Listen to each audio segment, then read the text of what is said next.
Peter gives us the green light. Are y'all? We're live. Good evening. It is an honor to welcome our virtual audience to Clayton County Public Schools' first Fireside Chat with Regional College University Presidents. Tonight's event is being hosted by our Superintendent and CEO of Schools, Dr. Morcease J. Beasley, through the coordination of the district's Department of Counseling, Enrollment, and Post-Secondary Readiness. I am Jada Dawkins, Chief of Communications for Clayton County Public Schools, and I am honored to serve as your moderator for this evening. Tonight's panel discussion is provided virtually and streamed live on the district's YouTube channel. The purpose of tonight's Fireside Chat is to prepare our students for post-secondary success as an extension of Clayton County Public Schools' HBCU Promise. This extension is titled the Yes You Can Promise, and it has become the overarching theme for tonight's event. To successfully prepare our students to be college and career ready, candid dialogue is needed with college and university presidents, elected officials, and community partners. We need to know the expectations of our four-year institutions of higher learning for all incoming freshman students during this pandemic. In addition, we'd like to inquire about the support systems in place to ensure the success of our students. The systems referenced earlier today are inclusive of not only academic, but personnel, social, and emotional supports. Tonight's topic is college and university admissions and the pandemic, preparing students for post-secondary readiness success. Our special guests include representatives from Albany State University, Atlanta Metropolitan State College, Atlanta Technical College, Benedict College, Clayton State University, Gordon College, Morris Brown College, Payne College, Stilman College, along with representatives from Georgia General Assembly and representatives from the University System of Georgia's Director of College Readiness, Next Step Education Foundations, and the Common Black College Applications. If by chance I fail to spotlight anyone during these preliminary introductions, we'll give you an opportunity to unmute yourselves momentarily to provide introductions of yourselves and your prestigious organization or institution. You will be permitted 2 minutes to tell the viewers more about yourselves and something notable about your organization or institution. So I'll pause and we'll start with those 2-minute introductions. First, with our illustrious leaders representing the Georgia General Assembly. We'll start with Representative Rhonda Burnough, representing District 75. And we'll follow with Representative Mike Glanton with District 77. Welcome. Good evening, and thank you for taking the time out to come and speak with the students of Clayton County and their parents. I am State Representative Rhonda Burnough, and Jada kind of flipped it. I represent District 77. I'm the chair of the Clayton County delegation. I'm also a retired educator from the Clayton County Public Schools, where I worked at for almost 25 years. And I serve on higher education in the House. And please accept my sincere apologies. Oh, that's I should okay. know this with our wonderful partners in education. Representative Glanton.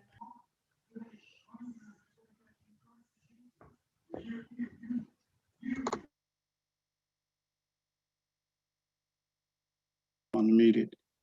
Can you hear me now? Yes, sir, you're live. Well, you muted again. Unmute one more time. Got There it. you go. And a little intimidated by all this brain power on this virtual call. But at any rate, thank you so much for joining us this evening for this most important and critical at this time subject. I certainly appreciate being a part of it.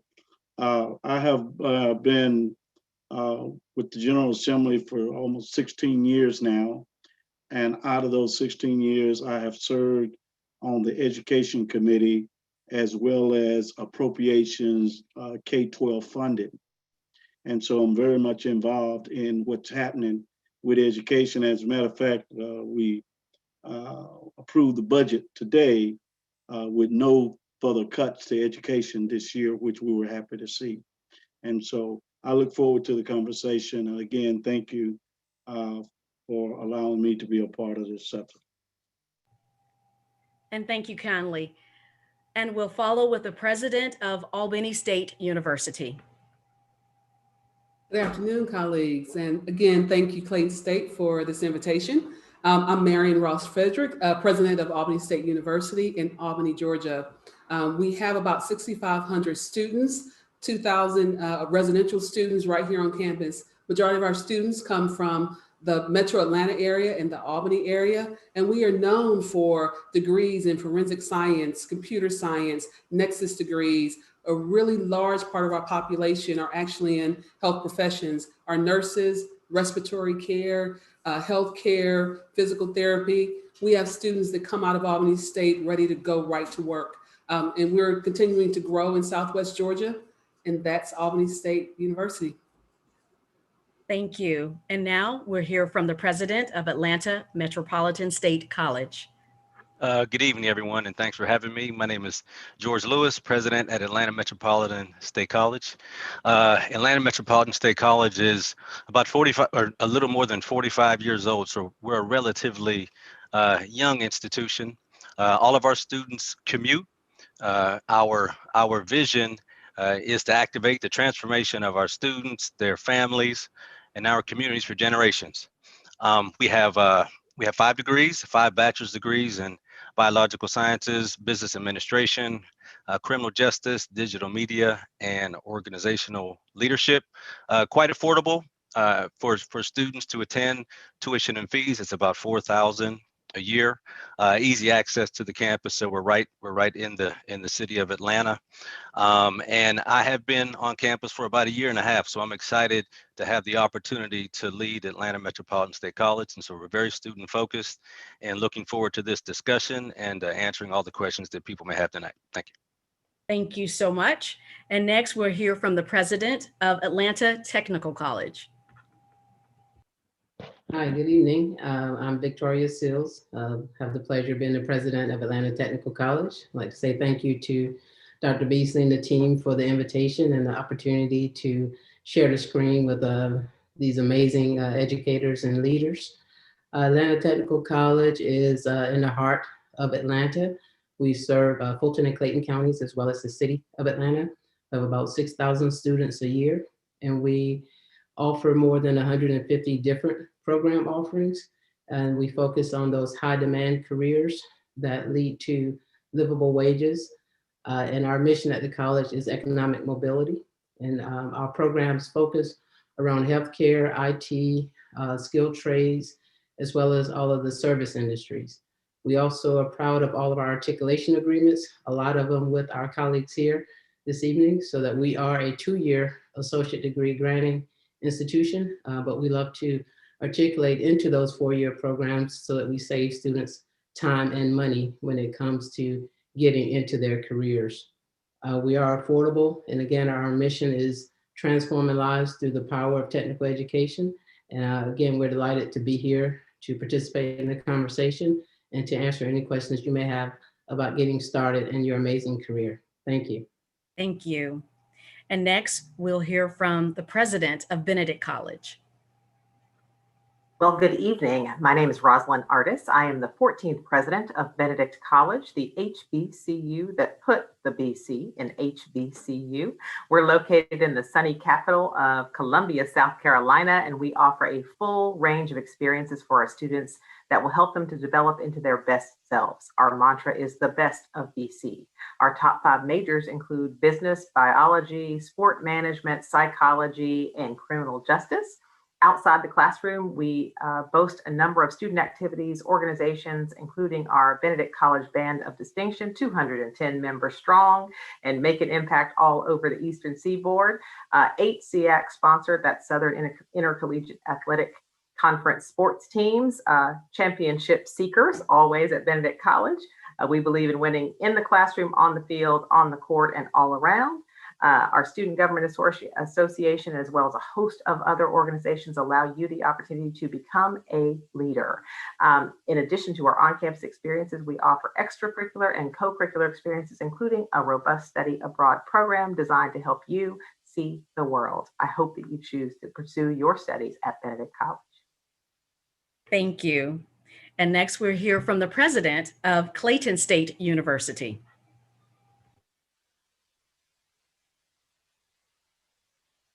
Unmute yourself, Dr. Hynes. Some said I was better before I was muted. I want to begin by saying thank you to our colleagues throughout the region, our partners in so many events with the Clayton County Public Schools, and to my partner in crimes, Dr. Morcease Beasley.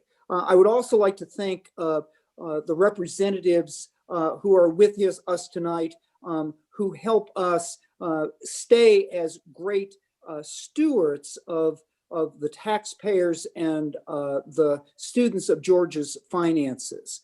We serve about 7,000 students here at Clayton State University. The primary degrees are granted in areas of health sciences, in nursing, in dental hygiene, in business, in film studies. In fact, nearly 50 majors at the undergraduate and the graduate level.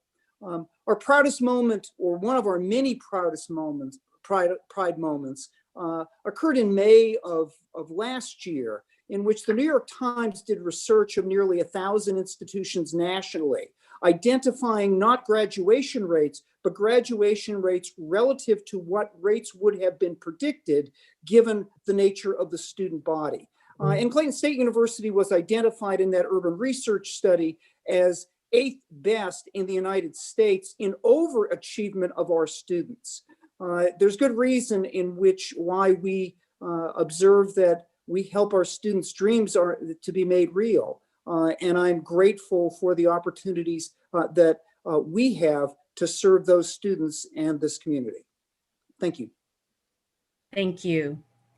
And next, we'll hear from the president of Gordon College. Well, good evening, everyone. I'm having a little bit of difficulty with my camera, so please do give me a moment. But I do want to say good evening and thank you to our friends from Clayton County for giving us the opportunity to be here.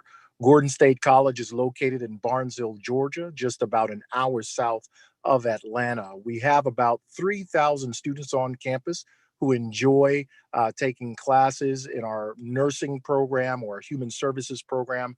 Business administration is another popular program. We do provide residential living on campus for about 1,000 students. And again, you can take classes and enjoy extracurricular activities to include athletic sporting teams for soccer, baseball, basketball, and softball. And this spring, we actually start our club football team. Our institution has been ranked U.S. News and World Report 3 years in a row, top 18 for top institutions in the South, top public colleges. So we're excited that we also offer affordable tuition rates for those of you seeking a affordable institution, small classroom sizes. And again, looking forward to sharing more about Gordon State College in just a moment. Thank you. And next, the president of Morris Brown College. Good evening, everyone, and thank you so much for having us tonight. My name is Dr. Kevin James, the 19th president of Morris Brown College, right here in Atlanta, Georgia, downtown Atlanta, directly across the street from the brand new $1.9 billion Mercedes-Benz Stadium. Morris Brown College is a historical Black college founded here in Georgia in 1881. This is our 140th year of existence. And I'm so excited to announce to all of my colleagues here tonight that keep your eyes on Morris Brown. This spring, it will be announced that we have regained or become a candidate for accreditation. And so it's been a very, very long journey. We anticipate being fully restored with federal financial aid programs, access. And so we look so forward to offering several degree programs to all of the constituents in Clayton County. We have 3 major degree program umbrellas of music, psychology, and business. Under our business department, I am so excited to announce our rebirth of our hospitality and management program. Also this spring, we're going to be making a very, very significant announcement as Morris Brown is about to build our own hotel on our campus. We're finalizing that agreement right now. And so we're going to be one of the only institutions in the country that has its own hotel for our hospitality and management training program. Additionally, we have organization management, global management, nonprofit, as well as entrepreneurship. I'm so excited also to announce that we will be returning our world-renowned marching band, the Marching Wolverine Band, as you all saw in the movie Drumline. That movie was all about Morris Brown College. So I'm so excited about the restoration of Morris Brown. We call it the hard reset. This institution is 140 years in the making. We are known as a haven for hungry souls. And as stated in our alma mater, feeding students shall be our goal. And we're so excited to be here tonight. And we hope that you all take a look at Morris Brown College. Go to our website, morrisbrown.edu. Thank you for having me tonight. Thank you. And next we will hear from the president of Payne College. Good evening. I am Cheryl Evans-Jones, the 17th president of Payne College, and I would like to, first of all, thank Clayton County for making this opportunity available. And it's indeed a pleasure for me to be here amongst all of these distinguished colleagues and representatives. Payne College is a small private HBCU located in Augusta, Georgia. We were founded in 1882 by 2 Methodist denominations, one predominantly white, the now known as United Methodist Church, the other predominantly Black, known as the Christian Methodist Episcopal Church. We have always been open to all, regardless of race, religion, denomination. We provide majors in 7 umbrella areas. We offer the baccalaureate of degree, Bachelor of Arts, Bachelor of Science. And as I said, our degrees are in 7 umbrella areas, with each of those areas having separate concentrations and emphases. Our primary programs, or the ones that have the largest enrollment, I'll say, are business, biology, and psychology and sociology. Payne College is accredited by the Transnational Association of Christian Colleges and Schools. We are affordable and we are accessible. I invite you to visit our website, www.payne.edu, to find out more about us and learn more about us during the evening. Thank you. And thank you. And next we'll hear from the president of Stilman College. Hi, good evening.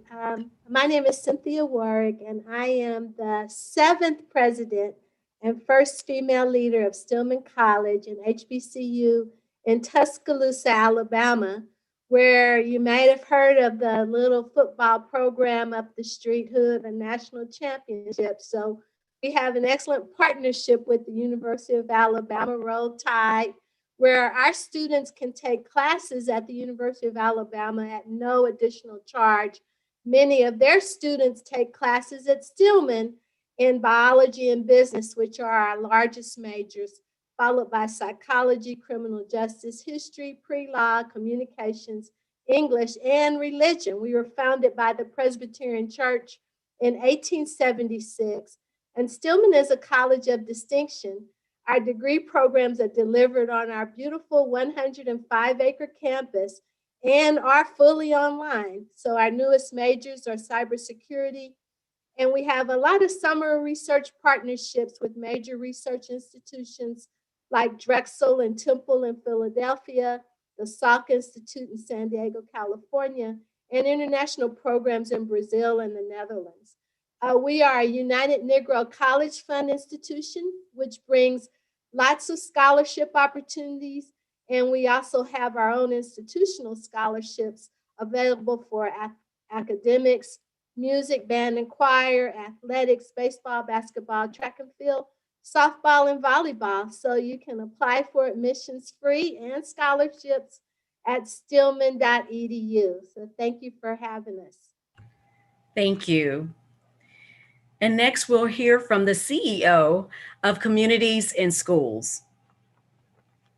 Well, I just want to say thank you to Dr. Beasley. I love you. I love Ralph Simpson, Dr. Dunn. It's an honor and pleasure to work for the people of Clayton County. My name is Frank Brown. I'm the proud CEO of Communities in Schools of Atlanta. And if you don't know, Communities in Schools started this national network, which now expands to 26 states, including the District of Columbia. It actually started here in Atlanta. So I tell my team all the time, we don't run a regular nonprofit. We run something that's spread across the country, something that is now serving 1.5 million kids. Here in Atlanta, in Clayton County, we have 8 schools in Clayton County. We're also in APS, Fulton County, and DeKalb County. And our mission is very simple: to surround kids with a community of support, empower them to stay in school and achieve in life. We're a dropout prevention program. We place loving site coordinators inside of low-performing schools and try to change the whole culture. And we take caseloads of kids and make sure we get them on track. And when this organization started in '72, just getting Black and brown kids out of the high school was sufficient. Since I arrived, our board has now agreed. We're working on a strategic plan for the next year that really strategically focuses our work on what happens after high school. We want all of our kids that are in our program to be full participants in the American dream. And when I say that, they need to be a homeowner, a taxpayer, a value part of their community. That's why we take our kids on trips. We've taken kids from LA to the White House, to New York City, to Wall Street, to the highest levels of government to meet assistant attorney generals of the United States. We've been to Nathan Deal's house. I took Dr. Beasley and I went with a group of students a couple of years ago to meet the governor in the governor's mansion. And I told Governor Deal when we were there, we weren't there to look at the china. We were there to give these kids a sense that they could live in that house as the governor. And that's what we're about. We want to be the most impactful nonprofit in the world. And we want to serve all the kids who need our service. I'm very proud of what we've done with alumni in Clayton County. We are serving 45 kids in college. Some of them are at Benedict, at Albany State. So I would love to talk to you all about putting a site coordinator on your campus. If they were disconnected here in Atlanta, they are disconnected there. We gave out about $45,000 to our alumni. Most nonprofits aren't thinking about that, but we are. We just got a grant from our national office for an additional $50,000 that are going to be directed towards scholarships and tuition assistance and food and all the things that these children need when they're so far away from home, as you all know. And so we're there to work with all of you, whether it's K to 12 or in college, because we want to be, if we're putting kids all over the country, we're going to have impact all over the country. We want to make sure that they're supported. So we would love to have conversations with all of you, any of you who are interested. We have several kids at all your campuses, but we want to be a resource, not just for Clayton County, but for the entire Atlanta metro area, because it's in real tough situation right now, being the income inequality capital of the country. So thank you. And I look forward to working and listening with all of you tonight. And thank you. And next, we'll hear from the CEO of Next Step Education Foundations. Good evening. Good evening. My name is Brannon Jones, the Executive Director of Next Step Education. We're a nonprofit organization. We assist students with college acceptance through workshops in the community, boot camps. We host a very large college career and services fair in Clayton County every year. I know a lot of your colleges come to that fair. As a product of Clayton County from Morrow High School, I believe that Clayton is home. My mom still lives in the county. My job is to take the 2-generational approach to assisting families with post-secondary education planning. And we do that on a large scale for those individuals in our area, in the community that we serve. So I'm excited to talk about some of the programs that we're going to be playing, virtual programs we're going to be having for students in Clayton County this spring. And we're going to be offering thousands of dollars in scholarships for Clayton County students as well this spring. So I'm excited to be here with these great leaders. Thank you, Dr. Beasley and Ms. Dawkins, for inviting me to come. And thank you for being here this evening. And next, the CEO of Common Black College Applications.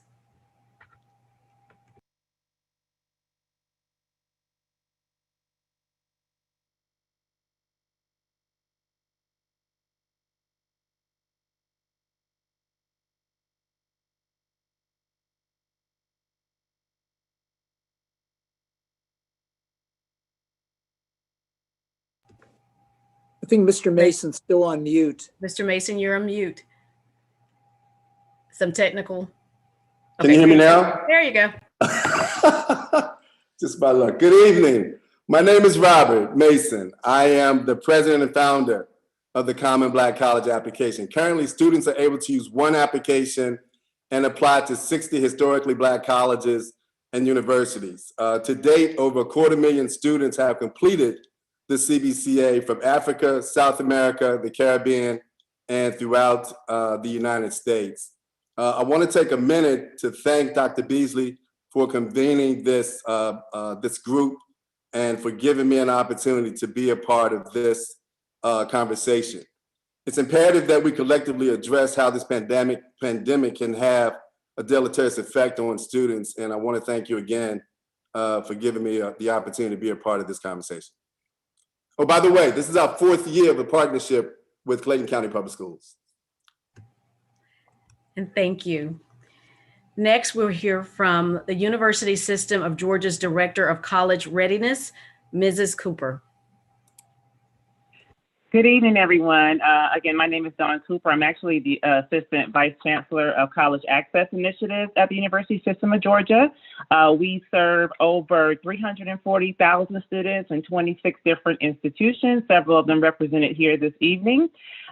Georgia is actually one of only 3 states in the country who had 2 public institutions in the top 20 public national universities in the country.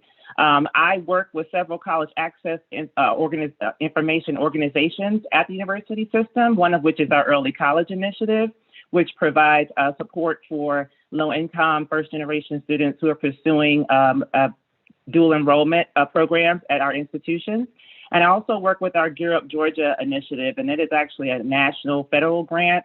We serve about 12,000 students across the state of Georgia in the hopes of increasing high school graduation rates, increasing college enrollment rates, increasing student and family knowledge of post-secondary programs and financial aid, career options, as well as increasing the number of students who are persisting through that first year of college, which is one of those highest rating one of those pieces that really includes the fact that students will go on to complete their 4-year degree. It's a leading indicator, completing that first year of college successfully.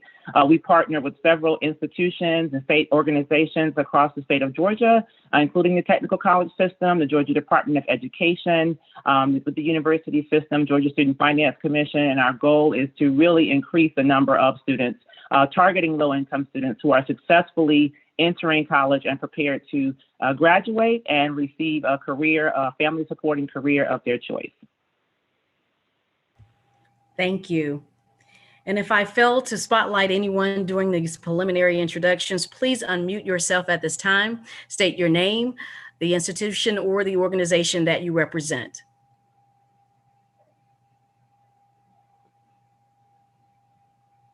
Seeing or having none, we will move forward. We appreciate each of you for taking time to participate in this evening's Fireside Chat. We will now have greetings from Dr. Ralph Simpson, Deputy Superintendent of School Leadership and Improvement, followed by opening remarks from our Superintendent and CEO of Clayton County Public Schools, Dr. Morcease J. Beasley. Great, thank you. Good evening, Jada. Good evening, participants, platform guests, certainly to our presidents. I bring greetings on behalf of our Board of Education, chaired by Ms. Jessie Goree, and our Superintendent, CEO, Dr. Morcease J. Beasley. As I sit here and I listen to the introductions of our presidents, I can only think about how wonderful of an opportunity it is for a student to have the privilege to be able to have some dialogue with the university or college president. I could only imagine what that conversation would have been like had I had that opportunity. Certainly, it would have had some direction and driven my participation, my involvement, and partially my success when I entered into the University of West Georgia. And I know that's a PWI, but let me explain. If I were a student on this call, presidents, I would have some very, very, very directed questions at you. Since you are the presidents, I would ask one question, particularly about the type of student that I was through my high school career. I would be concerned if a student like me would be able to fit into your college and university. My question would be, yeah, I didn't necessarily develop the depth of reading as a skill. Is that going to cause a problem for me? And if it's not going to be a problem for me, what types of supports do you have in place for me? I would be concerned about that because that was my fear. Another question I would have in mind is, I struggled through high school because I gave C effort. I felt like I could have made A's and B's, but I just wasn't motivated.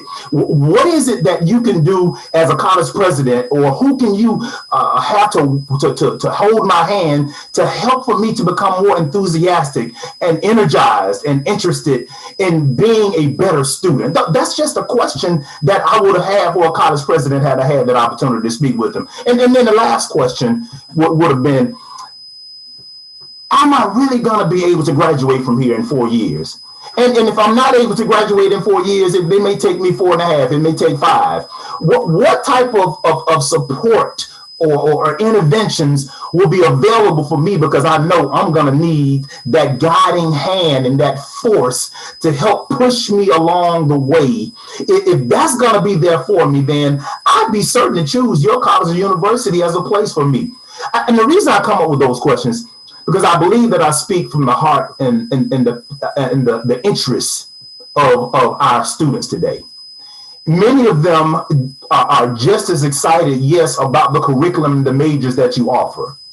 But it's the non-cognitive variables. It is the student life. It is me directing myself and being directed to a place that I know that I've chosen that's going to be a good fit for me. I want to make sure that this feels like home. And I want to know that if this is going to be home for me. I want it to be my home away from home. And so those are the questions that I would ask you if I were a student today about to graduate from high school.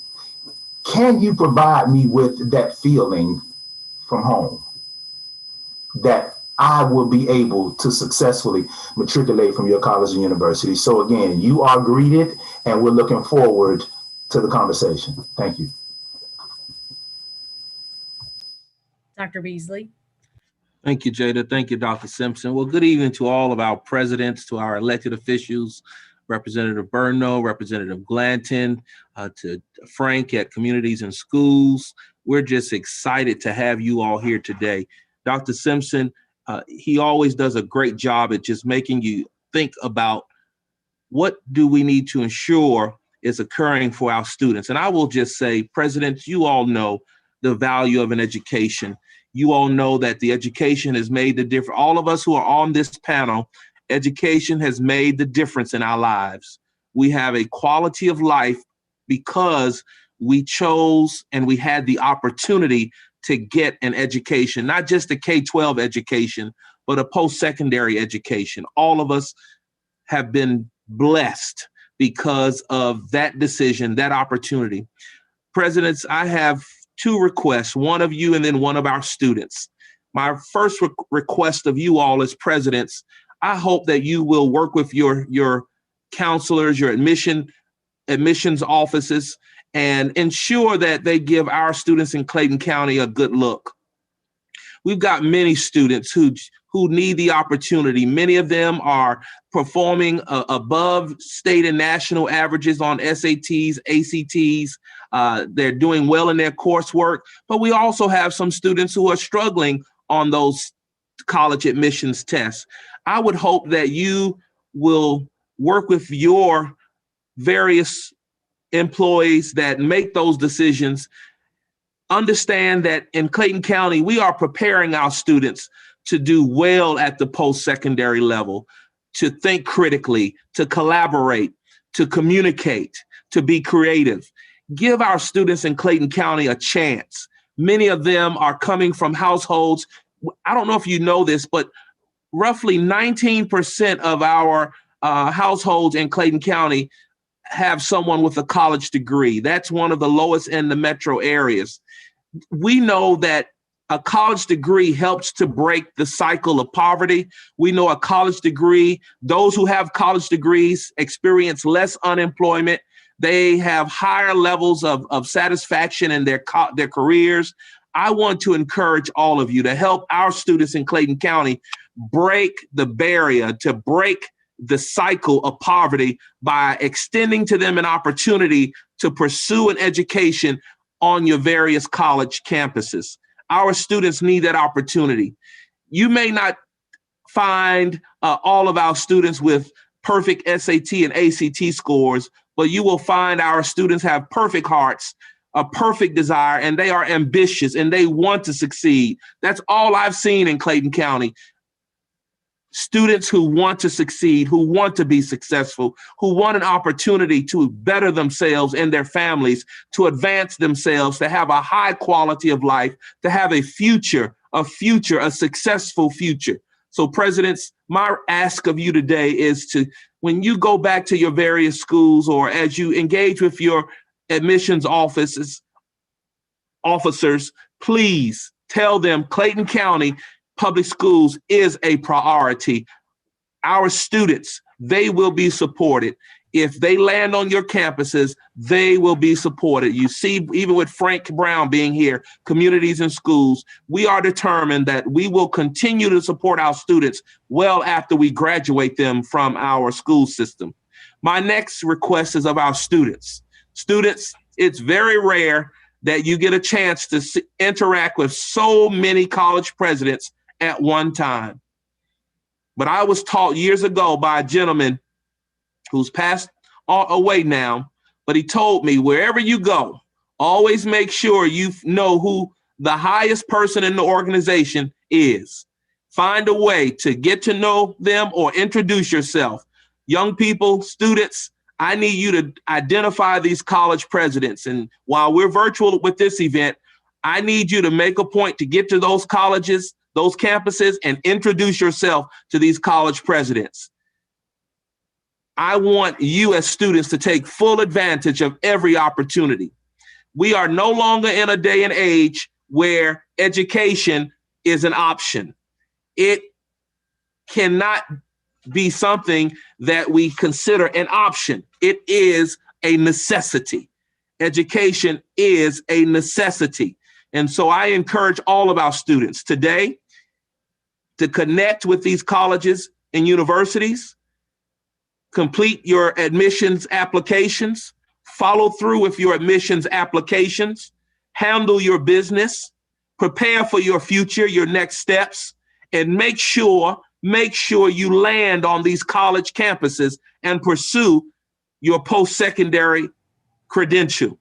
Education is not an option, it's a necessity. So again, to all of our panel members, thank you for being here today. To Dr. Dunn and her staff, all of our counselors and principals, thank you for this opportunity. We look forward to supporting our students. Thank you. Thank you. And now let's get started with what will be a wonderful evening with our illustrious leaders joining in a fireside chat conversation. Tonight, we have a series of questions that we believe will be beneficial to students and their families who are interested in learning more about post-secondary education and what to expect as one transitions into a college experience. As a reminder, I will pose a question for any member of the panel to answer or contribute with additional information as deemed appropriate. You may also interject key facts or points of opinions, because we know we have many key figures present this evening. Well, we ask you to join in and share and exchange key information relative to this fireside chat discussion. We ask that you keep your microphones muted until posing a question or making a comment. And members of the school district's team will also monitor the chat box feature throughout the meeting to share critical announcements as posted. So without further delay, I'll pose the first question. Again, that's open to any illustrious panel member to respond. And we will get to Dr. Simpson's 3 questions. Don't fret, Dr. Simpson. So number 1, how has the overall culture of your school changed during the pandemic? What is the school culture like? And how would you characterize the students who come to your school? I know a 3-part loaded question.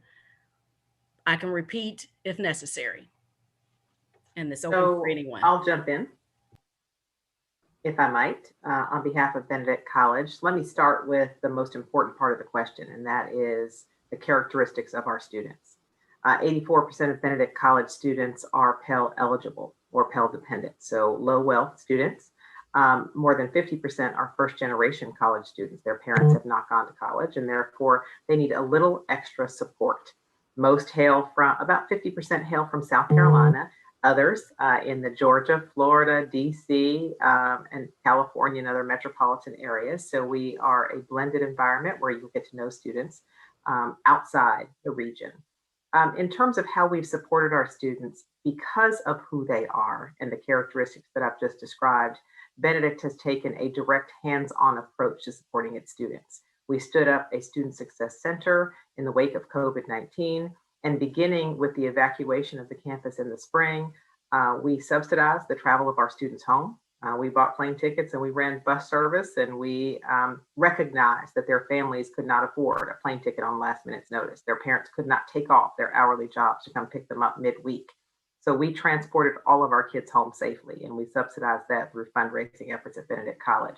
Throughout the summer, we set up an emergency aid program where students received subsidies for housing. We distributed food subsidies, childcare subsidies, and healthcare subsidies. We ran counseling sessions, Zoom sessions, one-on-one conversations with students because they were struggling. Some were in negative environments. Some just needed someone to talk to. Someone needed a little tutoring or extra support. And so our Student Support Center really took a wraparound approach and engaged our students both in terms of their physical and financial needs, but their emotional and social needs as well. And I'm pleased to say Benedict's retention rates were up 19% year over year because of that intensive wraparound, we care about you environment that we create at Benedict College. I always say we're the HBCU that put the BC in HBCU, and in this context, BC means Benedict cares. We care about our students individually, uniquely, and specifically, and we're here to support them in every turn. And I'll jump in on that one. So in Albany, we came out of the gate with COVID and kind of had to manage that really quickly. Here's the great thing about Albany. We call ourselves the Ramily. Kind of play on our name of the Rams. And so we already had a really strong mechanism in place to wrap around our students. And very similar to what Dr. Artis was just talking about, we continue to provide services to our students to include what we call the Golden Ram Guarantee. And what that guarantee is that we would not slip on that academic excellence. So we did the same thing. We actually provided laptops, different things to our students as they needed those. We actually instituted our virtual one-on-one study tables. And so this is all that extra help that students may need during the pandemic. When you look at some of the resources out there right now on students during this process, college students are having somewhat of a difficult time through the pandemic. At least 84% of those students have expressed concerns about their own stress levels. So we also have telehealth medicine. We've just stood up another program for our students that will allow them to have telehealth, which is the online health services for at least the next 2 years free of charge to our students. But to tap that off, we actually also have our counseling services on campus, which are the services that the students are so used to. Those counselors remain available to our students throughout the pandemic. And so our student life we have a very robust student life. And so although we really have tried to limit what we're doing on campus, our students are out and about, but they're doing it in a very responsible way. So our Mask Up campaign has worked. We've had very low rates of positivity on our campus for COVID-19.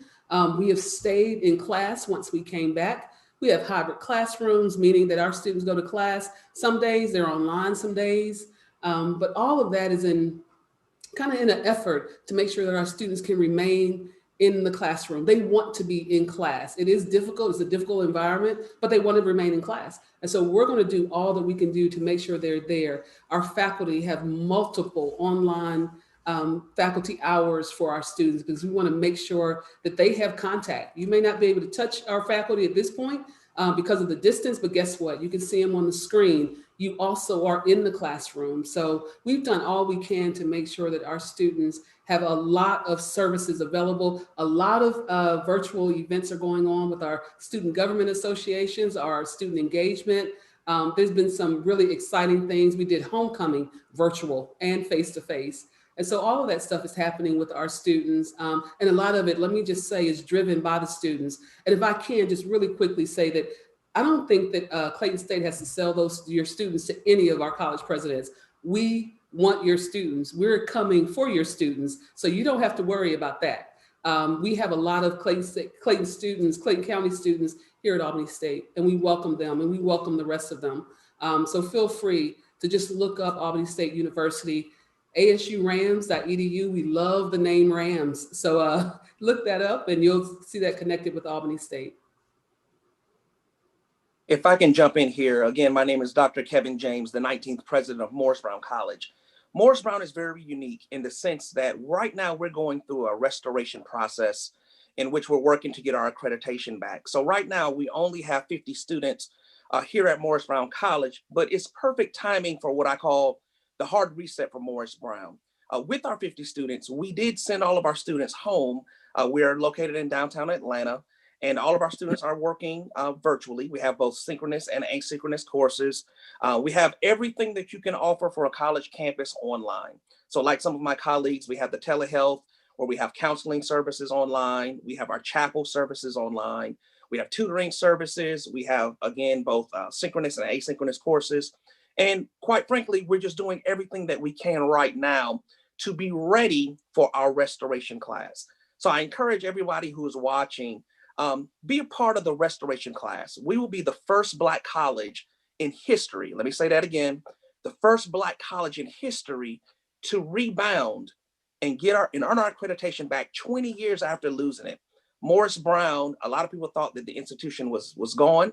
A lot of people thought that the institution was gone forever and it would not resurrect. But I'm so grateful to be at the helm of the institution and lead the institution back to our full restoration and her full glory. So if you would like to be a part of innovative programming, we just rewrote all of our academic programs for our accreditors.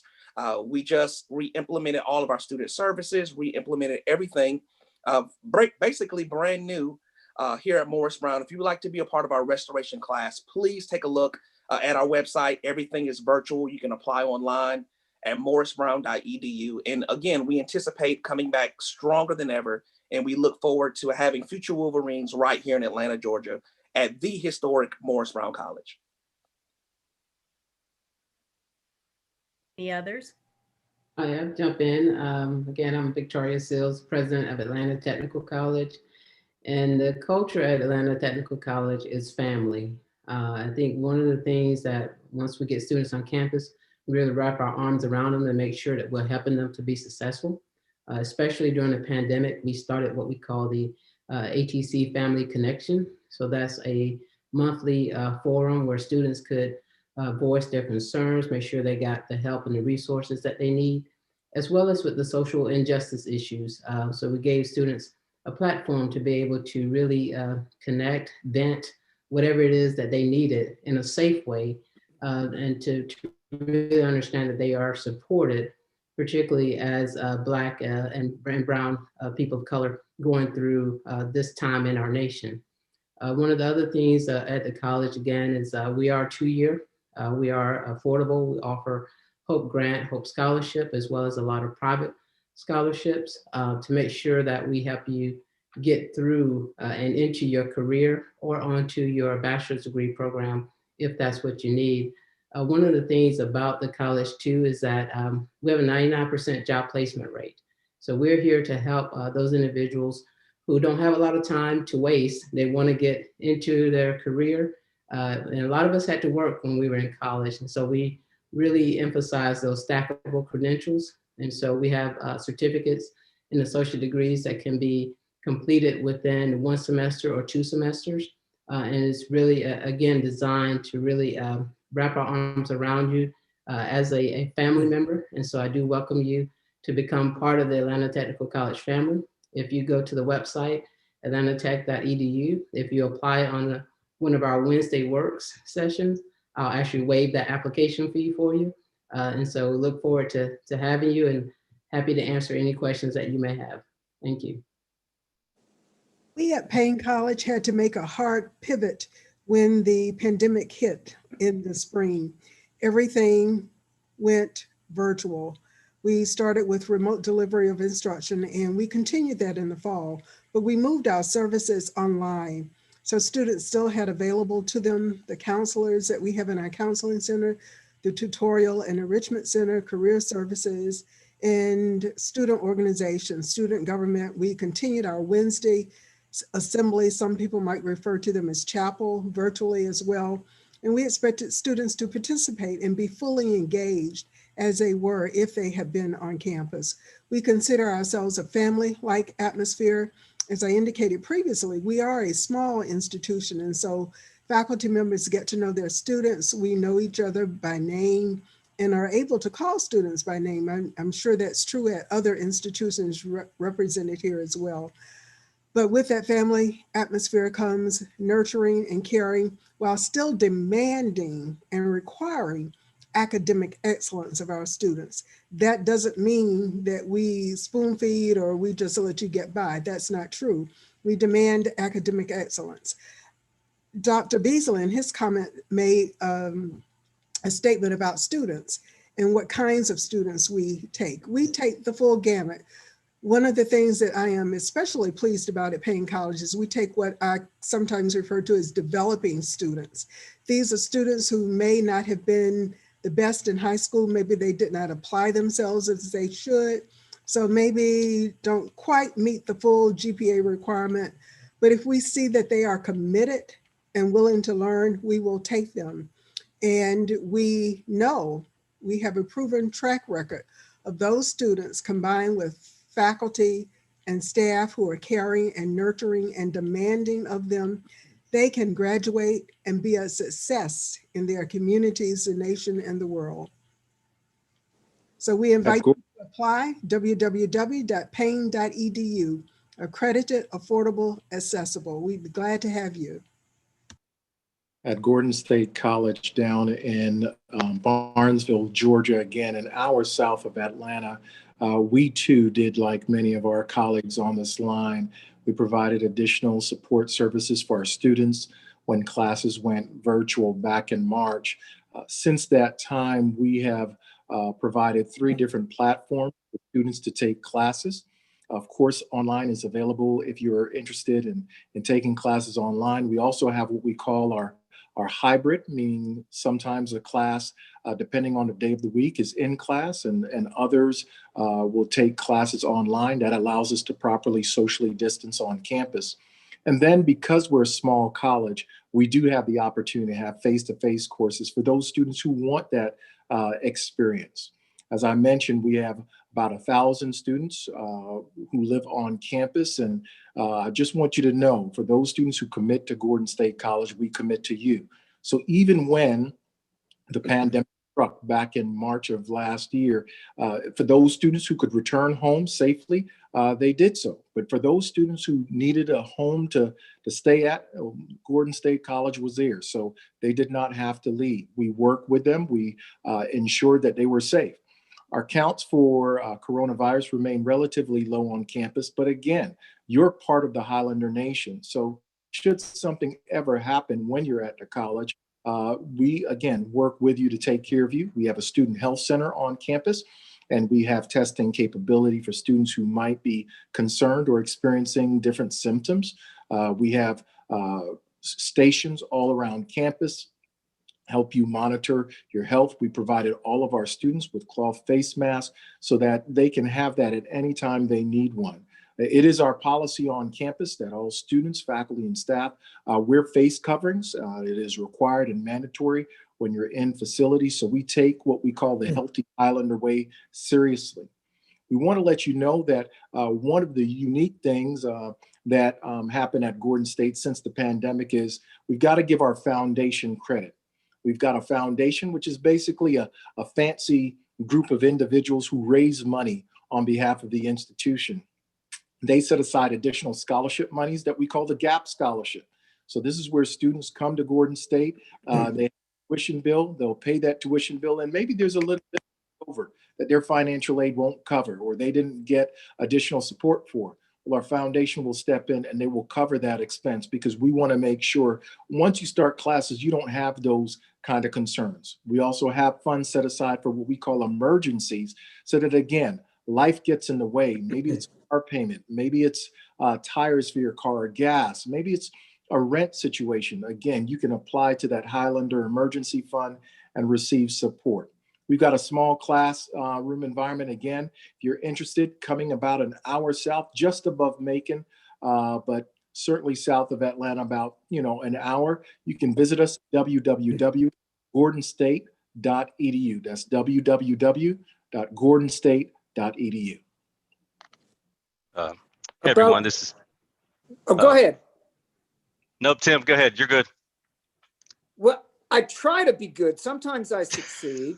Part of our ability at Clayton State to move quickly in this pandemic environment and never forgetting that the virus is in charge and we're not.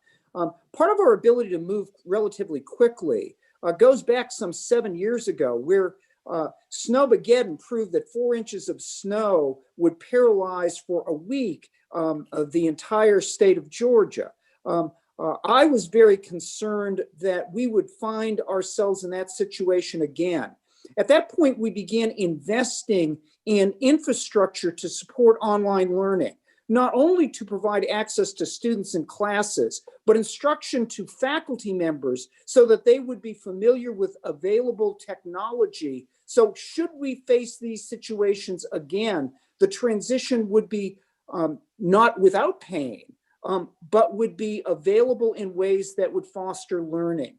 Our ability to move in 1 rather than 2 weeks when we had to go from a physical environment to online was made possible by those investments made some time ago. It's additionally the case that we made investments through our foundation, as Dr. Nooks indicated, to identify gaps in the financial ability of students who couldn't make the last $500 or $1,000 to be able to register for classes and to continue on. Part of the infrastructure that we also invested in is an ability to contact students through our advisors. When faculty members indicate that students are not attending, and the notion that 80% of life is showing up, that's probably even a higher percentage in a classroom situation. Some 500 students in our undergraduate programs this past fall were contacted, and helping them make the final mile towards success rates this fall that were comparable to what they were prior to the pandemic. Our motto is dreams made real. But sometimes you have to have tangible actions to put dreams into place. You already have my email, any number of our students send there. I may not know the answer to the questions. And I have a monthly open meeting with all of our students online in which they can demonstrate that I don't know the answers to all the questions, but I know the people who do. Sending us a note would be a first step on your road to graduation.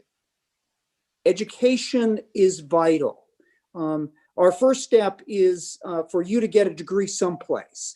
If you get a degree with us, any of us on this call, getting a degree is vital. The data of this downturn in the economy indicates that college graduates are in the same place economically today than they were at the start of the pandemic. And those without education had borne the brunt of an economic downturn. And to Dr. Beasley's notion that success is associated with your striving for an educational experience, with any of us on this call, I urge you to do that. Dr. Beasley, I would like to chime in because I have an interesting intersection because we're supporting kids at some of these schools. And what we're seeing is the same thing a lot of people are saying, but the financial hardships are really what are the game changers. We had a young lady named Ariana Hollister from Forest Park High School. We took her to meet Michelle Obama at the White House in 2016. And when we got to the airport, she didn't even have a bag of luggage. She was going to wear sweatpants into the White House. And that was the trip that changed my whole perspective on the children. Ariana went to Howard. She just graduated in May. We paid about $40,000 of Howard's tuition. And it was Ariana who started us on this journey. Now we have 107 kids all over the country. Some have big time scholarships to Alabama, Georgia, and some of them are just everyday kids trying to get through school. But the financial and the disconnection from family, I heard Dr. Artis talk about flying kids home. Caleb and some of my staff went and drove kids from your school, from schools at Albany State. We had buses and planes, and that's not what we normally do. But we know that it is the most important part of our job because those kids are closer to the American dream than any of the kids we serve. Those kids are closer to getting that $1 million over their lifetime than any kids we serve. So getting them over the hump. Ariana now has a job at Accenture Federal in Virginia. She's being mentored by my Leadership Atlanta classmate, Jimmy Etheridge, who's the CEO of Accenture North America. So these relationships, these worlds always come full circle. And organizations really need to be focused on what happens when that child leaves that school district and goes to your college, because parents in a tough, they can barely support the children here in Atlanta. Imagine them being 2 states away, 3 states away. So my heart really tugs because during the pandemic, we had to buy a lot of laptops. We had a young lady from Forest Park who was at, I think, Albany State, Dr. Frederick, doing her homework on her cell phone. We bought that HP laptop last week, a week or two. And here's the great thing, I think, to add on to what you're saying. Students have got to know what resources are available to them because we have several hundred laptops that we would have loved to give into that to have given to that same student. But I'm glad you were there to help them. But I think that speaks to the opportunity for us to be more collaborative and make sure that we know what each other has to offer, because we don't want any student walking away without the tools they need in order to do the best that they could do in the classroom, even when they're not sitting in the classroom. So that's really important. That's why I said earlier, Dr. Frederick, it's important for us to have a connector, somebody who's connecting the kid from the school district to your school. Who knows that child. We know those children better than anybody else who would meet them on the other side of the spectrum. So definitely want to finish this conversation. Absolutely. This is a perfect opportunity to segue into comments and questions posed shortly ago by Dr. Simpson. What are the supports? Of course, we've talked about the average student, but what is in place now to support incoming freshman students? Particularly, we have families out there that are struggling, that it's very challenging to support the cost of tuition. What's in place at your respective locations to make sure that we can not only support the academic success of these freshman students, but how can we engage them with the offerings that you have? Some of you have alluded to that this evening, but we would love to hear more in greater detail what type of supports or offerings that are available, particularly as an incoming freshman, as many of our high school seniors are watching this evening. I think I can support that that comment. Again, this is Georj Lewis at Atlanta Metropolitan State College, and we're an access college, which means that we look for opportunities for students to be successful regardless of the situation that they're in. I know Dr. Beasley talked earlier about us considering students from Clayton County, and that is our mission, and that's our focus as an access college. Our motto is bring your brilliance. It's an invitation because of our access mission, but it's also a challenge because we want students and faculty and staff to bring their best, but it's also a declaration. Oftentimes, students who don't have a perfect SAT or a perfect ACT may have never been told that they're brilliant before, and so we're encouraging our students to declare that's what they are, and the brilliance is in each of us, and so that is the culture specifically to the supports, and I know many of my colleagues also mentioned the support that they have on campus, and similarly, Atlanta Metropolitan State College does the same thing through our Academic Success Center on campus, tutors that are, since we're in the pandemic, we do have face-to-face available, but we also have a 24-hour online assistance that's available for our students as well. There's first year experience courses. There's several things that all of us are doing. I can't say this is only Atlanta Metropolitan State College, but there's several things that we're doing to help students be successful. Nowadays, if we admit a student, we make a commitment to that student that we're going to put the resources and the support in place for them to be successful. And I know many students, and then the last thing I'll mention, since we're in the pandemic, lots of folks are challenged with their personal finances and their resources. We don't want them to delay the opportunity to go to school. While we want students to come to Atlanta Metropolitan State College and stay 4 years and graduate, it may not be the students, or the student's dream may be to go to Morehouse or to go to another institution that they're not prepared for or they're not able to pay for. As an access college that costs about $4,000 a year, we give students and families an opportunity to finance their education through several means, but it's quality and it's affordable that helps them transition. Thank you. And I want to acknowledge Representative Burnough and Representative Glanton as well. I'm sure that your constituents have much to say about the cost of higher education and make comments rather often. So we'll start with Representative Burnough to pose your question or comments, and certainly interject Representative Glanton as well. Thank you. One of the things I failed to mention was I am a graduate of HBCU. I graduated from Southern University in Baton Rouge, Louisiana. And one of the things, the COVID uncovered a lot. And I was on a conversation with students. They were from different universities in the state of Georgia. Some of them were rural, some of them were suburban. And we listened a lot, and a lot of things they talked about, and I haven't heard you all mention, our students with disabilities. How did you help them? Your instructors that weren't used to using technology, how did you make sure they could relate to the students? Because that's one of the things that I have heard is that the students, because they're not face-to-face, are having, and some of the instructors aren't used to using technology, that was difficult for them. We found out that, like you said, the kids that didn't have laptops, kids that didn't have access to internet, we did pass money and was in the budget now for broadband, but we never really thought about those things because we always focused on K-12, making sure they had the technology. But I know that is one thing that college students struggle with, because they talked about sitting outside of McDonald's to make sure that they could have the internet. Some had to stay on campus because they couldn't go home. So those were just some of the concerns I know that some students had and that they expressed about their experience during this time. And I hope that that's something that you all are looking into also. Thank you.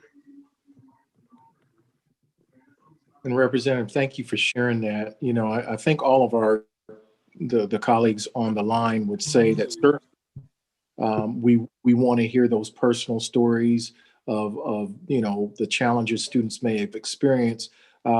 But at the same time, I know that many students who access the resources, as President Frederick mentioned, they were successful. This past fall, we had the highest retention rate in years at Gordon State Colleges as students access the resources and the support.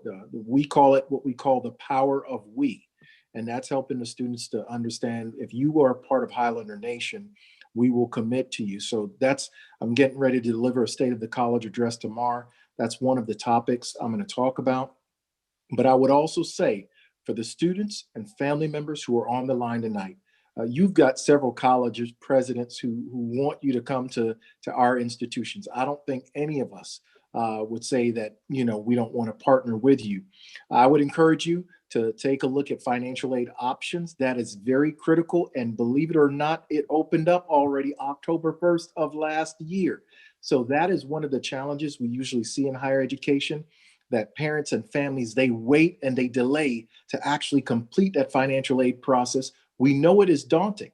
So many of us, just like Gordon State College, we've set up opportunities to walk you through the process. So next month, February, let me get my date right, 23rd and 25th, February 23rd and 25th at 6 p.m. via Zoom, we're going to be offering financial aid 101 sessions where we will walk you and your family members through the entire process of financial aid. We want you to access the Pell Grant if you're afforded that opportunity. We want you to access scholarships through our foundation. We want you to know what is available, because this is one of the things we don't want. We don't want you graduating with a ton of college debt. I'm going to be honest. College debt is the leading debt in the United States of America, far more.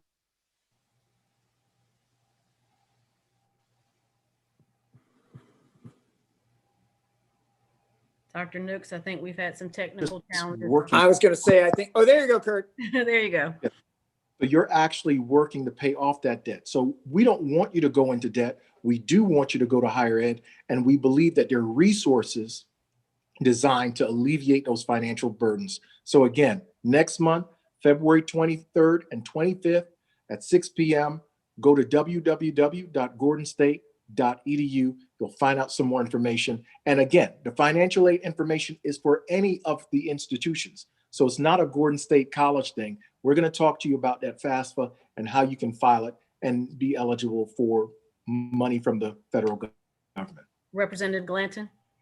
Yeah, Jada, thank you so much. And as I transition to another meeting, I wanted to first make a comment, and then I wanted to share some exciting, what we believe is some exciting news with our college presidents on the line today.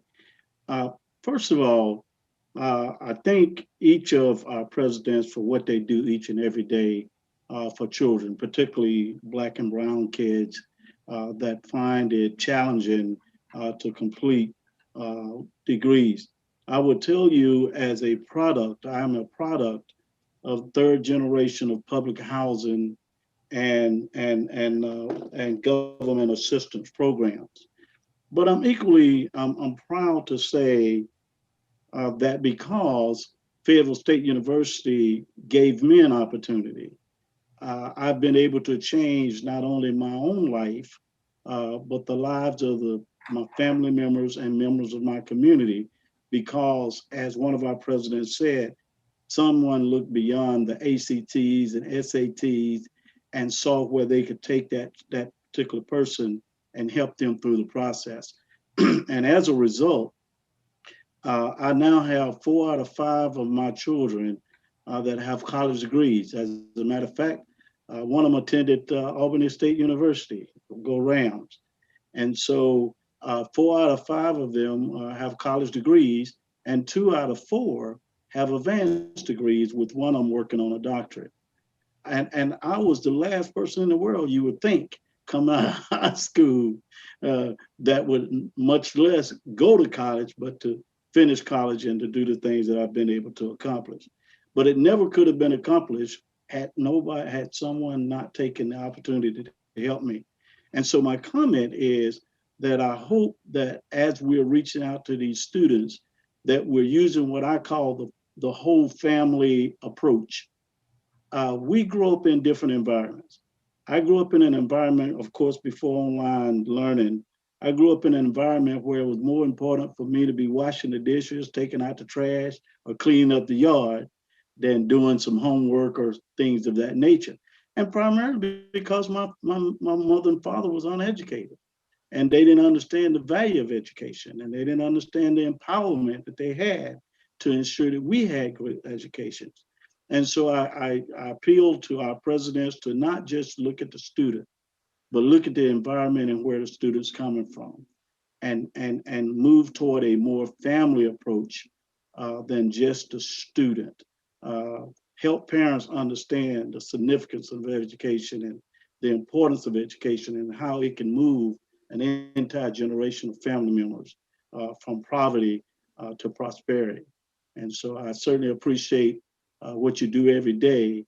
And as a testimony, I encourage you, find the Mike Glantons of the world and help them change not only their lives, but the lives of the people around them. The exciting news that I have, hopefully, is that I'm working on some bipartisan legislation, a pilot program that we hope to start at Carver High School, a dual enrollment. If you remember, last year and the year before, we did a reduction in on House Bill 444, the dual enrollment program.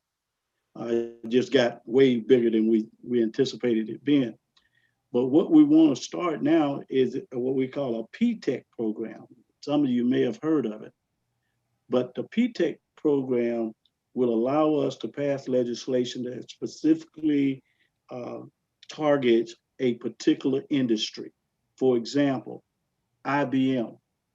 The student, the school, and the business would form a partnership where that student, while attending high school, would also attend college and work directly with IBM, so that 2 years later, that student is coming from high school with an associate's degree in the particular industry that IBM supports. So they could basically go straight to work to IBM. Now, it's a little bit more robust than just the career academies. This is actually putting students in the job market when they come out of school. And for the most part, it doesn't cost the student money. And so that's something we're working on now. It's still in the drafting mode, but we're excited about it. And we look forward to your support on that initiative. And thanks to our guys in communities and schools, I've always been an advocate for it. I think those wraparound services are extremely important. And I appreciate what you guys do each and every day, because you are helping the Mike Glantons of the world. So thank you to all of you for what you do. And if I can be of assistance, please don't hesitate to let me know, like Dr. Hynes do. So I'm certainly here to help wherever I can, as a member of education or as appropriations K-12 funded. So let me know. So again, thank you for letting me be a part of this conversation. I regret having to leave, but I got a cavalry board meeting that I've got to get into. Thank you, Representative Glanton, and we certainly appreciate you for being a consistent partner in education for Clayton County Public Schools. We understand that you have to transition this evening and you could have been anywhere else at this time, but you chose to be here with us for such an important affair. So we thank you again, Dr. Beasley. Thank you, Jada. Thank you, everyone. Presidents, I am fired up. I just want you all to know, and presidents, you all have to forgive me. Can I put on my my pastor hat? Presidents, I'm gonna just put on my pastor hat.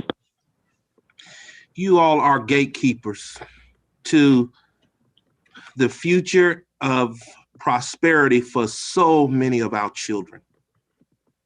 And I hope you all, in the roles that you're in, I hope you all see that you have been appointed, anointed, and selected in the roles that you're in for such a time as this. Presidents, I need you all to hear my heart and hear it well. I need Clayton students in college pursuing some type of credential, whether it's a certificate, a 2-year degree, a 4-year degree, in it's important that they not only start those programs, but that they complete those programs. And so whatever you can do on your campus to mobilize resources, people, and others to admit our students, welcome our students on those campuses, but then support them towards completion of those credentials. That's exactly what we need to see. If this pandemic has shown us anything, it's shown us the value of the education that one gets beyond high school. You all know that those of us who have an education, we are experiencing during this pandemic less unemployment, less job loss, less food insecurity, less. You all get the point, don't you? Less of everything because of the education that we do have. Education is the currency to navigate this system that we live in. While we may not be of the system, we are in the system. And so we got to know how to navigate it. And education helps us to navigate this system. So presidents, I'm counting on you, and I hope that you all will commit. I told Dr. Simpson, we were exchanging, and he agreed, or he's told me we need to do this during the school day while we have our students captive. And we need their parents to also participate while the students are participating, because it's what we're doing, you all. This is a movement to fundamentally change outcomes. Every seat that you have available at your colleges and universities should be filled, just because of what we've seen over the last year or so. We know that our students are in different places, but just imagine the possibilities, the support provided, the mentoring provided, the encouragement, the lifting up that will encourage our students to pursue and to dream beyond their current circumstances. I just challenge all of us in my role as superintendent, the role of our staff here in the school system, and then in your role as presidents and those who work directly with your admissions officers.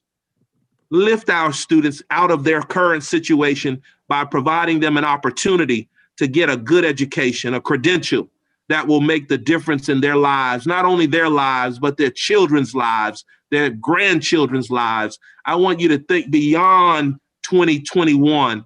Think about 2031, 2041, 2051, 2061, 2071, 30, whatever. You all get the point. I need you all presidents to remember Clayton. Please, if you all will have a conversation with your counselors and your admission officers this week about Clayton County. I know all the other districts are important, but I ain't representing them right now. Excuse my bad English. I'm representing Clayton County. I need you to have a conversation with your people about Clayton County, Georgia, the county that helped influence, impact an election outcome. If they don't remember us any other way, if they land in Atlanta, they land in Clayton County. I need them to know Clayton County. I need them to never forget Clayton County. I want Clayton County to be at the top of the list in the admissions office. Clayton County, because we're changing the outcomes in this county. And it's not a one-year deal. It's not a 2-day deal or 1-month deal. This is a long-term strategy. But if you all will work with us and partner with us to give our students the look and the consideration and the admissions that they need, I grant you, you will be a part of a legacy that will live long beyond our years. So thank you, presidents. You all forgive my passion and because I just love these students and I know the value. I am them. They are me. I am my students. I lived the way they lived. I sat where they sat or where they're sitting. I had the same family dynamics that they had, but somebody, a counselor, a college admitted me and gave me a chance to be where I am today. And I will never forget it. Thank you, presidents. Thank you, Representative Burnough, Representative Glanton. Thank you, Dr. Dunn, for your leadership, for organizing this. Thank you, Dr. Simpson, for your support in organizing this. Thank you to all of our counselors that are here, our students. You all take advantage of these opportunities. Drink the water. That's all I can say. Drink the water. Drink it, and drink all that you can, all that you need. Drink it so that your future is changed. Your lives are changed. Your families are changed. Drink the water. You've been led to the well, the lake, the ocean, whatever. Drink the water now. You got to do that. So presidents, thank you for helping us. Thank you for your messaging and your sharing with us. And I hope, presidents, that this is not the last time we do this. I envision once we can come back face to face, I hope we can get all our presidents at the Mercedes-Benz Stadium with all of our kids, or somewhere with all of our kids. And before we leave that night, every single one of our kids have applied and been accepted to a college and or university or a program. I hope we can do that, whether 2-year or 4-year. I hope we can do that so we can change the trajectory of their lives in a good way. So thank you all. I'm appreciative. My heart is grateful and I'm full. Thank you all. Thank you. Thank you, Dr. Beasley. We'll allow 60 seconds for each of you to bid closing remarks before we toss it over to Dr. Dunn. And we'll start with Representatives Rhonda Burnough, Representative Mike Glanton, and so forth, as we alluded to the program earlier today with Albany State and so forth. I just want to thank all the presidents and the other organizations for all the support that you have given the students here in Clayton County. Clayton County students deserve to go to college, and we want them to be there. They have a lot going for them, and we hope that you will consider our students for your universities. Thank you. Again, I say thank you to each of you for what you do each and every day to advance the lives of young people, particularly Black and Brown. I also would tell you that I am available to support you. And if you have projects that you're working on, oftentimes the big two, and you know who I'm talking about, the big two in the state of Georgia get all the attention and all the funding. And oftentimes our HBCUs and smaller colleges and universities get left out. Well, I'm here to make sure that we all have a voice. And so along with my colleagues, Representative Burnough and others, we're going to ensure that you get equal opportunity. So please reach out to me if you have some suggestions for education, whether it's K-12 or higher education. If you have suggestions for funding or need funding, reach out to us. Let us know. Let us be your advocates at the Capitol. So again, thank you. Thank you. President of Albany State, everyone 60 seconds or less. Drink the water. I love that. I love that. Absolutely love that. We are waiting for you at Albany State University. I consider our university the university where you come to be who you are. If you still need to find yourself, this is where you need to come find yourself. If you're already above that and beyond that, this is where you come to just excel from that. We are so excited about Clayton County, having been involved in that school system already through REACH, through Gear Up, through CIS Atlanta. We actually want to make sure that those students come here. They have a great place to go. Our scholarships are here. Our support for your students are here. We wrap around our students because we are a family. We're the family for you away from home and even when you go home. So please believe in yourself. Believe in yourself. And if you have any doubt, put it away for a little bit, come and try, and I guarantee you, you'll be successful. So welcome to Albany State University. Atlanta Metropolitan. Again, thank you all for having us. It is an honor to be amongst all my colleagues, and it's an honor to be invited by Clayton County to talk about the things that we have to offer. Again, Atlanta Metropolitan State College is an access college of the University System of Georgia, 1,800 students, student focused, small classrooms, accessible and affordable. Our web address is www.atlm.edu. And if you would like to get in contact with me, The email to the president's office is presidents, with an S on the end, president's office at atlm.edu. So looking forward to working with everyone in Clayton County. And if AMSC isn't the place, we'd be happy to assist you in connecting to the institution that's your dream school. Thank you. 60 seconds, Atlanta Technical College. Thank you, and thank you again, Dr. Beasley. Thank you, Representative Burnough and Representative Gladden. We're excited to have Atlanta Technical College as the partner on that P-TECH initiative that Representative mentioned. That's just one example of how we pursue career pathways to help students get into their careers very quickly. And we're all about getting you connected to jobs. We have a 99% job placement rate. Again, I look forward to welcoming you to the Atlanta Technical College family. Thank you. Thank you. Closing remarks, Benedict College. On behalf of Benedict College, thank you so much for having us this evening. Students, I want to speak directly to you. You can't lose. You can't go wrong. Your government officials are cheering for you. Your superintendent is cheering for you. Your community is cheering for you. And these HBCUs are cheering for you. Your technical colleges are cheering for you. Whatever you choose, you can't lose. We're here for you. We're waiting for you. We love you already. And whatever institution you choose, clearly Benedict is the best, but whatever institution you choose, know that you'll be fully supported, loved, and we look forward to watching you graduate. We look forward to conferring your diplomas. God bless you. Be in touch soon. Thank you. Clayton State University. As a first-generation college graduate myself, I think one of the hardest things to do for those who are not familiar with colleges and universities is to simply ask. The thing we tell our students who apply and who come here is to remind them that once they're with us, they belong. And that when you belong someplace, it's important that you get a sense of belonging by asking questions of how you can make that belonging successful. And whether it's Clayton State, whether it's any of the brother and sister institutions that are on this call, the future of this area, the future of this state, and the future of this nation is absolutely dependent upon seeking, achieving, and accepting responsibility for your success. And it's Tim Hynes at clayton.edu. Thank you. Gordon College.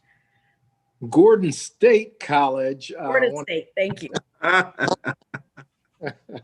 I just want to say thank you to Dr. Beasley and the team for having us on this call. We certainly want to, again, remind you that we're just an hour south of Atlanta. If you're looking for a small campus environment, somewhere where people actually know your name, where the president talks to you and you can talk to the president, I've got an open door. I'm on social media. If any of you want to reach out to me directly, Facebook, Twitter, and Instagram. So please reach out to me, President Nooks, and I will be sending information to you, Dr. Beasley, by next week. Just want to say, we're going to set up next week a $500 scholarship for a Clayton County student. We'll have a small essay opportunity, but that's just the start. So I want to go on the record right now, $500 scholarship for a Clayton County student. And some of you might be saying, well, that's still not enough money. You can go to Gordon State College for right under $2,000 a semester. So, that's already a quarter, if you want to call it, of your tuition. So CIS of Atlanta will match that $500. That's what I'm talking about right there. Transitioning into an auction. Thank you. Thank you so much. The Challenge Scholarship for Clayton County, we'll match it dollar for dollar. Thank you. So let's stay in touch with each other. Gordon State, www.gordonstate.edu. Thank you. Morris Brown College, 60-second closing remarks. Yes, first of all, thank you so much for having us here this evening. Morris Brown College in our 140th year, we just made history as we earn our accreditation back, our candidacy, and this semester have access to federal financial aid for students. And so we encourage all of the students, please take a look at Morris Brown College. Be a part of history. Be a part of the restoration class of this 140-year-old institution, an institution that was founded in 1881 in the basement of Big Bethel AME Church, founded by African Americans for African Americans. And we encourage each and every one of you all to please take a look at us, be a part of history once again. We are here to serve you. I look forward to meeting each and every one of you all. Please check us out, morrisbrown.edu. Thank you for having me. Thank you, Payne College. Thank you again, Dr. Beasley and team, for this opportunity. We are delighted to be here. Thank you. Paine College, located in Augusta, Georgia, the right fit for you, accredited, accessible, affordable. We look forward to having you. Please apply, www.paine.edu. Thank you. Thank you. Closing remarks by Stilman College President. Thank you so much. I just want to say how much I enjoyed it and how enthusiastic your passion is about your students in Clayton County. I want to tell Dr. Simpson that Stilman is your home away from home. And today in the cafeteria, we had Sunday brunch for Thursday lunch. So we had savory oxtails, fried chicken, salmon croquettes, mac and cheese, collard greens, black-eyed peas, candied yams, cornbread and rolls, desserts, the pizza station, and the full salad bar. So wow. We feed our children well because I love food. So my children get what I think I should eat. So the healthy environment, both academically and socially. That sounds like an Alabama meal right there. That's right. That's where we are, sir. Thank you. Closing remarks by communities in school. This has been very helpful to me. Thank you, Dr. Beasley. Thank you, Dr. Simpson, Dr. Nunez, Dr. Dunn. It's an honor to be out here in Clayton County. I remember when I came knocking on your doors about 4 or 5 years ago. It's been a long road, but to be in 8 schools, to be serving almost 50 kids in college, I just thank you for this opportunity. We want to serve more. We want to work with every one of you presidents. My information, fbrown@cisatlanta.org. We're willing to work with you and support your children from Atlanta. We probably know them. We have 57 schools, APS, Fulton County, DeKalb, and Clayton. So we really want to be intentional about creating pipelines and providing financial assistance and technical support for these children to graduate, like Dr. Beasley said. Thank you all, and we look forward to working with you all. Thank you. Closing remarks by University System of Georgia. Good evening, everyone. Thank you so much, Dr. Beasley, for allowing us to be here and work with your amazing students. Dr. Dunn as well. We were just on a call last night with some of your awesome students from Jonesboro, Drew Elite Scholars, signing them up for the program. Call an hour ago with your amazing counselors, making sure they're aware of all of our resources. Students, don't be afraid to ask for help. It is out there. Right. There's no one on the call that will tell you they got to where they are by themselves. You see, January is mentoring month. There's no day like today to ask for some help. Get a mentor. There are resources available for you to do it. You need help to get through this world, particularly what's going on right now. Gear Up is here for you. And if we don't have a resource for you, we will make sure we find someone who will get you the help that you need. Do not be afraid to ask for help. It is a strength and not a weakness to do so. Thank you so much. Thank you. 60 seconds. Common Black college applications. It's going to be hard to do since I haven't spoken in a while, but I'll do my best. Look, I want to encourage each and every one of you students to use the Common Black College app. I want to thank Dr. Beasley and the district for underwriting the calls for you to be able to complete that application for absolutely free. Guys, you're applying to 60 different HBCUs with one application. Many of those HBCUs are represented here this evening. So I certainly hope that you'll take advantage of that opportunity. If it's anything that we can do for you, please don't hesitate to give us a call. Thanks a lot. Take care and be safe. Thank you. We thank our virtual audience for watching the first Fireside Chat with College University presidents. We thank our prestigious panel composed of collegiate, community, and elected official leaders for partnering with us to host such an important and informative event for our scholars, their families, and communities of Clayton County. And now we will have closing remarks by Dr. Dunn, The coordinator of this illustrious event and the Director of Counseling, Enrollment, and Post-Secondary Readiness, Dr. Alicia Dunn. Thank you. Thank you, Jada, for being an outstanding moderator. Thank you to everyone for participating and sharing with us. I'm sorry about my camera, but it's always on the out at the worst times. But anyhow, I'm appreciative to every president. Thank you, Ms. Burnough. Thank you, Representative Glanton. Everyone who joined us tonight. This means so much to our students and our community. This is the very first event that we've ever hosted like this. And the reason in doing so, because we want to make sure that our students in Clayton County Public Schools are always prepared to meet what awaits them. And we want to have that open dialogue with the universities and colleges to let you all know that we're here. We're here as a team to support. That's what we're here for. It's all about every day, the students in Clayton County Public Schools. And I mean that sincerely from my heart. I love my children there. When I look at them, I see myself. So, and when Dr. Beasley, when he became full, I became full too. So we were right there together. I mean, because it's emotional when you think about everything that the children need, particularly in this pandemic. Thank you, Dr. Hynes, for always supporting us. You're right there in our backyard. So we appreciate you so much for everything you do for our students. Thank you, President Frederick, thank you so much. I'm so happy that you're here. I've been trying to make contact with Albany State, but now we have a friend, we have a partner in our endeavors, and we appreciate you so much. Thank you, Dawn and Europe, Georgia, University System of Georgia. Of course, you are our partner. You help our students so much. And just everything that Europe does, it helps us to be here. It helps us to reach that next milestone. So we thank you. Thank you, President Seals.